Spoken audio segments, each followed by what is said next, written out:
Hello मेरे हरे लाल प्रिय दोस्तों, कैसे हो तुम सब। एक और ब्लॉग में तुम सब लोगों को स्वागत है।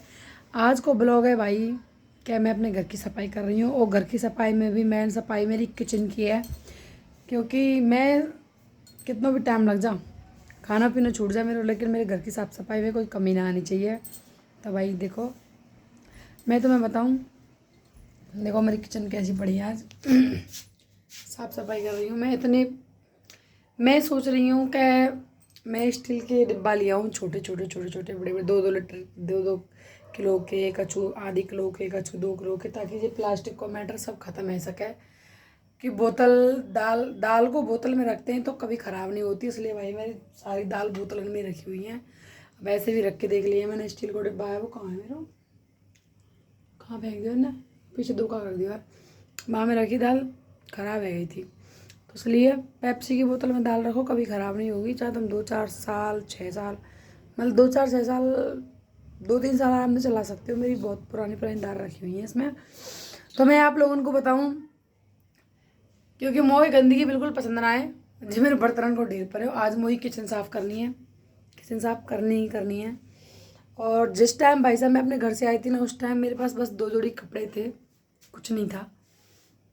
आज भगवान की दया से सब कुछ है।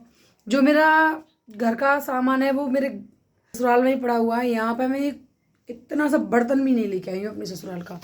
ये देख रहे हो आप, कितना मटेरियल भरा हुआ है। ये सब कुछ देखो, सब में डिब्बे में, किसी में अचार, किसी में चावल, किसी में दाल, किसी में बेसन। देखो, इसमें बेसन भरा हुआ है, इसमें बूरा और रवा, और मतलब कि जो दीपावली पे खिलौना मिलौना से आए थे ना, वो भर रहे हैं जहाँ में। देखो मिक्सी है, जूस की मशीन भी है, मतलब डिट्टो सा हमारा है। नीचे देखो मेरे सब कुछ रखा हुआ है इसमें, पूरी मतलब सब कुछ है इसमें। जिस टाइम पे मैं अपनी ससुराल से गई थी ना, सिर्फ मेरे पास एक जोड़ी पहने हुए कपड़े थे, और एक जोड़ी मैं रख के ले गई थी। और एक जोड़ी मेरे लाला, 2-3 जोड़ी में मैं लाला का कपड़ा ले गई थी, और बस कुछ भी नहीं था। और आज तो मैं दिखाऊं, साफ सफाई तो मेरी चली रही है, क्योंकि मेरा घर पूरा बिखरा हुआ है।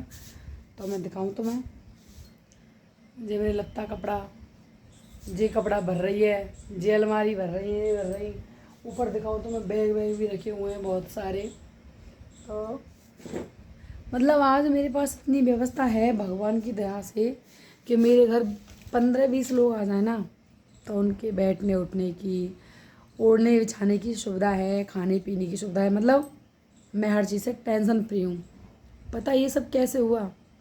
ये सब ऐसे हुआ कि मेरे पति ने दिनों रात मेहनत करी, बिना रुके हुए, बिना थके हुए, जब जाके सब ये पॉसिबल हो पाया है। इतना इम्पॉसिबल था ये सब कुछ करना, बहुत इम्पॉसिबल था कि अपने घर को छोड़ दो झटाक से। घर को छोड़ने के बाद फिर बाहर बच्चों को साथ लेकर के रहो, फिर उनको साथ साथ में पढ़ाई लिखाई, हर जब अब मेरा बेटा पढ़ता है, पहले मैं पढ़ती थी, मेरे को भर्ती दिखाई मेरे हस्बैंड ने, बहुत सारी तैयारी वगैरह कराई थी मुझे, पर मेरी किस्मत में नहीं था शायद गवर्नमेंट जॉब का लगना। तो भाई हर बार इतने इतने से नंबरों से रह जाती।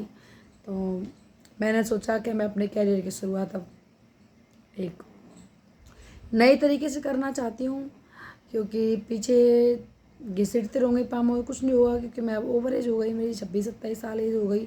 तो भाई मैं अब भर्ती वगैरह भी नहीं देख सकती, फिर बच्चे भी हो गए, लाला भी है मेरे पास, अब मेरी बेटी भी हो गई है, तो इस चक्कर में मैं कुछ नहीं कर सकती।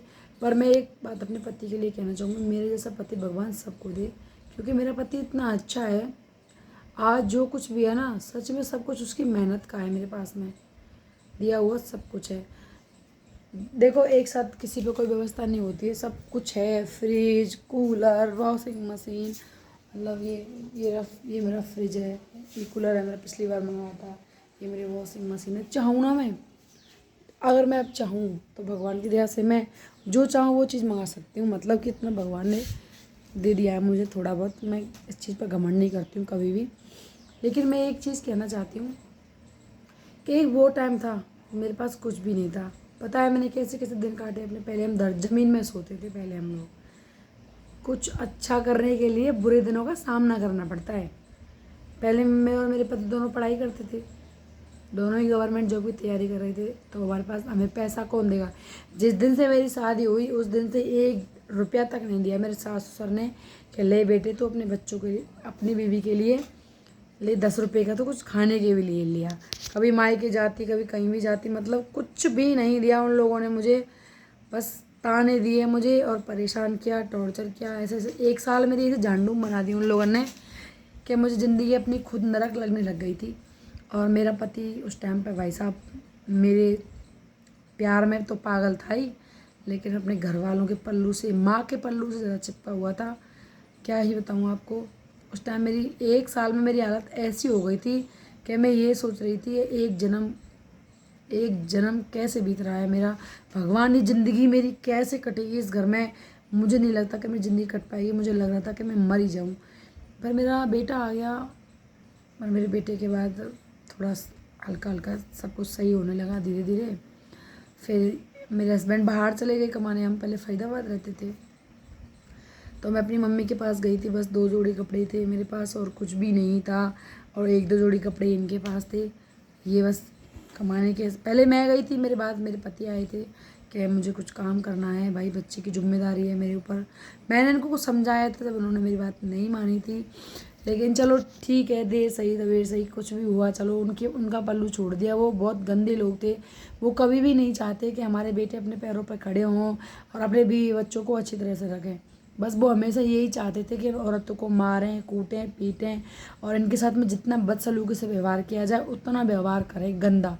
क्योंकि हम 4 हैं, 4 दौरान जेठानी, चारों दौरान जेठानियों के साथ में यही कंडीशन करवाते थे।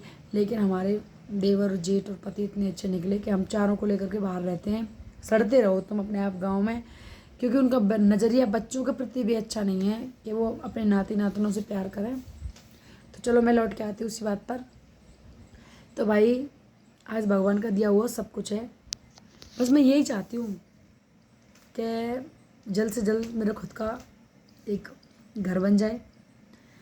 प्लॉट तो मैंने ले लिया है आप लोगों की दया से, और बस मेरा घर बनने का सपना और रह गया है। बाकी मेरे पास पूरी सब कुछ है, कोई दिक्कत वाली बात नहीं है, मैं टेंशन फ्री रहती हूँ। बस मेरा अच्छा सा एकदम झक्कास घर बन जाए, जो ये है मुझे ये नहीं चाहिए, बढ़िया सा घर चाहिए, मकान अच्छा सा, प्यारा सा, सुंदर सा, और फिर क्या है, फिर मेरे सपने पूरे, फिर मैं आराम से जीऊँगी। पर पता है इतना सब कुछ करने के लिए भाई हमें 8 साल लग गए। इतना सब कुछ हमने मात्र 8 साल क्यों हुए, 6 साल, इतना सब कुछ हमने 6 साल में करके दिखाया है। इतनी मेहनत करी है, मेरे पति ने दिन और रात एक कर दिया है। वो कभी छुट्टी भी नहीं करते हैं, वो हमेशा ड्यूटी करते हैं। मैं कहती हूँ छुट्टी कर लिया करो, कभी घूमने चलो, कभी ये चलो। तुझको तो ऐसी लगती है जो तू ये मज़े मार रही है ना, ये छुट्टी ना करने की ही बदौलत है, और ये मेरे मेहनत करने का नतीजा है। मैं की बात तो आप सही कहते हो। तो मैं एक बात ये कहना चाहती हूँ, अगर पति अच्छा हो ना तो सब कुछ अच्छा हो सकता है। शराबी, जुआरी, कबाड़ी नहीं हो ना तो सब कुछ करना आसान है। साल, 2 साल, 4 साल सब कुछ हो जाता है धीरे धीरे करके। लेकिन पति शराबी, कबाड़ी हो ना तो भाई साहब पूरी ज़िंदगी निकल जाती है, कुछ नहीं कर पाते। बीवी बच्चे हमेशा दुखी पाते रहते हैं। तो भाई मैं तो सबसे बड़ा इस चीज़ से संतुष्ट हूँ कि मेरे पति कुछ भी नहीं खाते पीते, टेंशन फ्री, डोंट वरी। 10 रुपये भी कमाते हैं, मुझे ला करके देते हैं कि ले। तो मैं इस चीज़ से टेंशन फ्री हूँ भाई साहब। और एक बात ये भी है कि पत्नी भी अच्छी होनी चाहिए। पत्नी समझदार होगी तभी घर चलेगा। ऐसा नहीं है पति कमाता जा रहा है और पत्नी डोडो करके अपने मायके में बढ़ती जाए और बस जाओ भैया करती रहे डोडो, डोवा पार, डोवा पार। तो ऐसे कभी घर नहीं चलता। मैंने बहुत सी औरतों को देखा है, अपने पति का ले जाती है, अपने मायके में जा करके भर देती हैं। तो उनसे एक ही घर बनेगा, या तो अपना मायका बना लो या अपना खुद का घर बना लो। अपने भविष्य में अपने बच्चों का फ्यूचर स्कैन कर लो, कुछ फ्यूचर प्लान कर लो। अपने बच्चों को कैसे पढ़ाओगे, क्या करोगे, क्या नहीं करोगे। पता है आपको कितना महंगाई का ज़माना है। तो भाई पति पत्नी दोनों मिल कर के चलते तभी कुछ बनता है। आज मैं इस मुकाम पर हूँ, ये मेरे पति की मेहनत, और मैंने अपनी श्रद्धा से अपने घर को चलाया है कि कैसे कैसे बस मुझे ही पता है। हर मुसीबत का सामना किया है मैंने, हर प्रॉब्लम फेस किया है मैंने। ऐसी कोई दिन नहीं था जिसमें प्रॉब्लम नहीं आती है। लेकिन मैंने ये चीज़ भी सीखा है, मैंने ये चीज़ भी देखी है कि मतलब करत करत अभ्यास के जन्मत ओत सुजान। ये बात बिल्कुल सच है। अभ्यास करते रहो, धीरे धीरे करते रहो, जो कुछ एक बार ज़िंदगी सफल जरूर होंगे। तो भाई मैं यही कहना चाहती हूँ, जो लोग हार मान लेते हैं कि हम पे नहीं होगा ये, हम नहीं कर सकते, वो कर सकते हो तुम लोग, क्यों नहीं कर सकते, कर सकते हो, करो, मेहनत करो, कर सकते हो। आज की डेट में पता है गरीब आदमी कौन है? जिसके हाथ और पैर नहीं है, 2 हाथ और 2 पैर नहीं है, वो गरीब आदमी है। जिसके भगवान ने 2 हाथ और 2 पैर दिए हैं, वो बिल्कुल भी बढ़िया, स्वस्थ और मस्त और अमीर आदमी है, क्योंकि वे अपने 2 हाथ और पैरों की वजह से कुछ भी कर सकता है और कुछ भी हासिल कर सकता है। जो वो चाहता है वो कर सकता है। अगर आपको मेरा ब्लॉग अच्छा लगा हो तो अपनी अपनी राय ज़रूर बताना कमेंट में। और जय श्री राम, राधे राधे।